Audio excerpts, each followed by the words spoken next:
60 Minutes Overtime.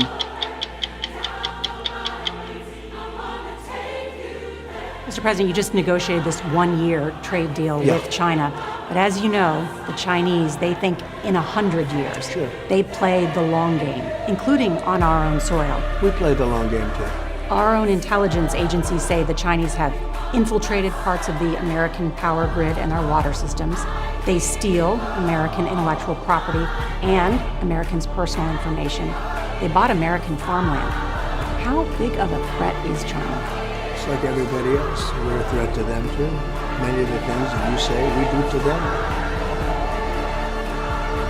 I ask you, Mr. President, on that point, though, when the stock market is doing well, that doesn't affect everybody. Not everybody's invested in the stock market. It does. But there have been grocery prices no, are up. 401ks. People have 401ks.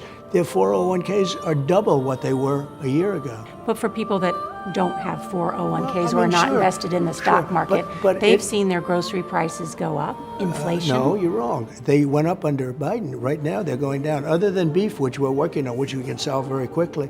So the ranchers have really taken a drubbing over a 30-year period because of what I've done. Less than an hour before your meeting with President Xi, you posted on social media that you instructed the, quote, Department of War to start testing our nuclear weapons immediately. What did you mean? Well, we have more nuclear weapons than any other country. I think we should do something about denuclearization. And I did actually discuss that with both President Putin and President Xi. We have enough nuclear weapons to blow up the world 150 times. Russia has a lot of nuclear weapons, and China will have a lot. They have some, they have quite a bit. So why do we need to test our nuclear weapons? Well, because you have to see how they work. You do have to. And the reason I'm saying testing is because Russia announced that they were going to be doing a test. If you notice, North Korea is testing constantly. Other countries are testing. We're the only country that doesn't test, and I don't want to be the only country that doesn't test. Are you saying that after more than 30 years, the United States is going to start detonating nuclear weapons? I'm saying that we're going to test nuclear weapons like other countries do, yes. But the only country that's testing nuclear weapons is North Korea. China and Russia are not. No, Russia's testing nuclear weapons. My understanding and China's testing them too, you just don't know about it. That would be certainly very newsworthy. My understanding is what Russia did recently was test essentially the delivery systems for nuclear weapons, essentially missiles, which we can do that, but not with nuclear weapons. Russia's testing and China's testing, but they don't talk about it. We're an open society. We're different. We talk about it. We have to talk about it. Ding dong, ding dong. And in the meantime, I've solved 8 wars. I knocked out 8 wars. I had 8 wars. I brought a little list for you if you'd like to see it.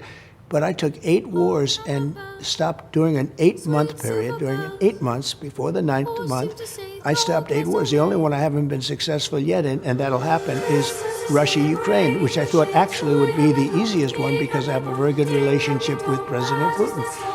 But we are respected again as a country, and that's the way I've been able to stop the wars. I also stopped them because of trade. And on that, you talk about Ukraine. In August, I mean, you rolled out the red carpet for Vladimir Putin in Alaska, but there's been... Well, I roll out the red carpet for everybody. But there's been no ceasefire. Because I inherited a country where he thinks he's winning.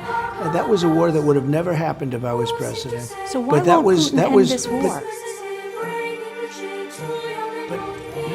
That was Joe Biden's war, not my war. I inherited that stupid war. That should not have been a war. That would have never happened if I were president. And by the way, for 4 years, it didn't happen. There was never even a doubt. Then the election was rigged and stolen.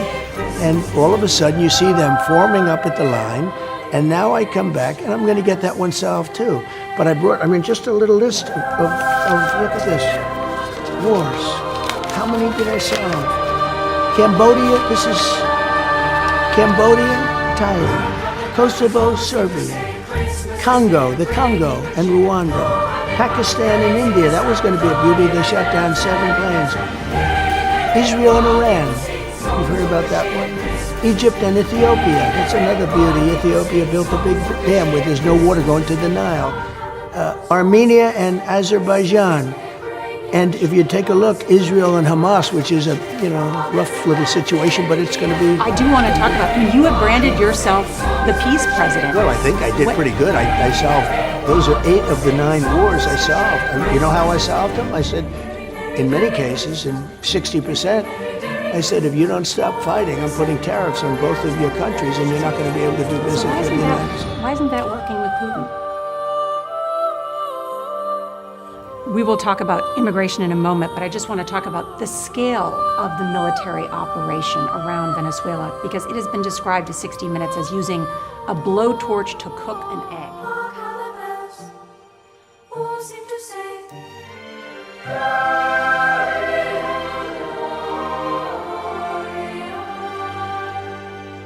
Ding dong, ding dong. That is their song. Hark at the bells, sweet silver bells, all seem to say, throw cares away.